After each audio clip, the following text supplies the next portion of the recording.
영적 방종에 대한 경고. 귀신들이 너희에게 항복하는 것으로 기뻐하지 말고. 누가복음 10장 20절 말씀. 그리스도인 사역자들에게 올무는 세속이나 죄가 아니라 영적 방종입니다.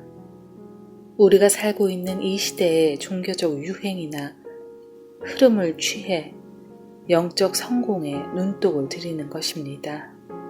절대로 하나님의 인정을 받는 것 외에 다른 어떤 것도 추구하지 마십시오. 그런즉 우리는 그의 치욕을 짊어지고 영문 밖으로 그에게 나아가자. 예수님께서는 제자들에게 성공적인 사역으로 인해 기뻐하지 말라고 하셨지만 대부분의 사람들은 이 한 가지로만 기뻐하는 것 같습니다. 우리는 상업적인 관점을 가지고 있습니다.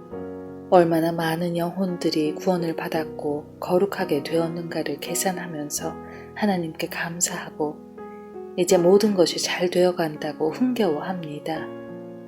그러나 우리의 사역은 하나님의 은혜가 기초를 놓은 곳에서 시작합니다.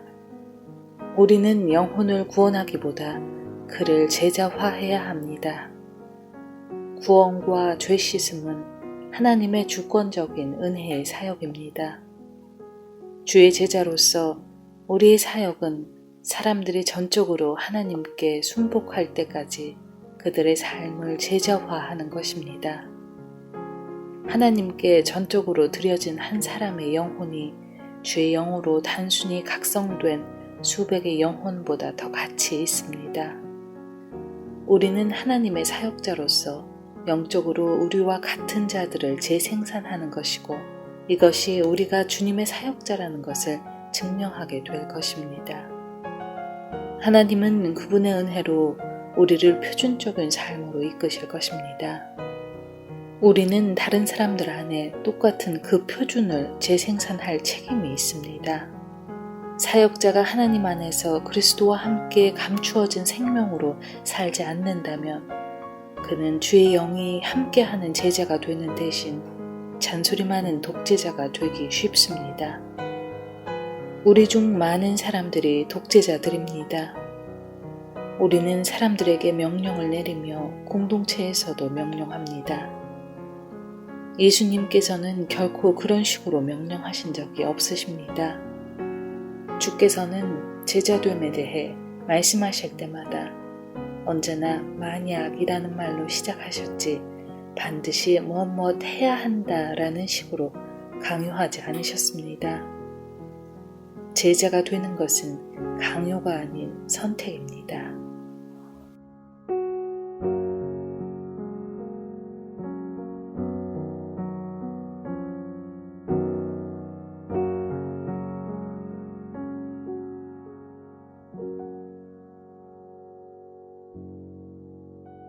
최상의 상태를 우상으로 만든다면 때를 얻든지 못 얻든지 항상 힘쓰라.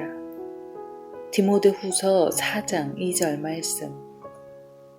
우리 중에 많은 사람들이 때를 얻지 못하는 병을 앓고 있습니다. 때는 시간을 말하는 것이 아니라 우리의 마음을 말합니다. 때를 얻든지 못 얻든지 항상 힘쓰라. 우리가 하고 싶든 아니든 기회를 살리라는 말씀입니다. 만일 하고 싶은 것만 하려고 하면 우리 대부분은 끝까지 아무것도 하지 못할 것입니다. 영적인 세계에서 쓰임받을 수 없는 사람들이 있습니다. 그들은 영적으로 병약해져서 초자연적인 영감을 받지 않으면 아무것도 하지 않으려는 사람들입니다. 하나님과 올바른 관계를 지니고 있다는 증거는 영감을 받았다고 느끼든 아니든 자신의 최선을 다하는 것입니다.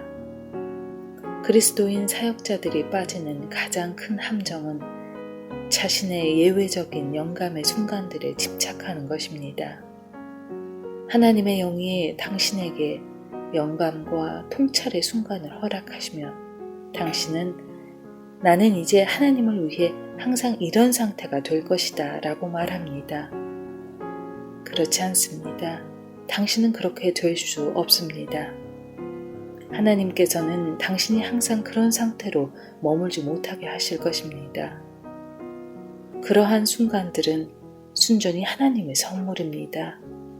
당신이 선택한다고 해서 그러한 순간들을 만들어낼 수 있는 것이 아닙니다. 만일 당신이 예외적인 영감의 최고 상태에만 머물려고 하면 당신은 하나님께 견딜 수 없는 귀찮은 존재가 될 것입니다. 하나님께서 당신이 의식할 수 있는 예외적인 영감을 주시지 않으면 당신은 결코 아무것도 하려고 하지 않을 것입니다. 만일 당신이 최상의 상태를 우상으로 만든다면 하나님께서는 당신에게서 멀어지실 것입니다. 그 후 하나님께서는 당신이 주께서 맡기신 가장 가까운 책임을 행할 때까지 또한 주께서 허락하신 예외적인 드문 순간들에 더 이상 집착하지 않는 것을 배울 때까지 돌아오지 않으실 것입니다.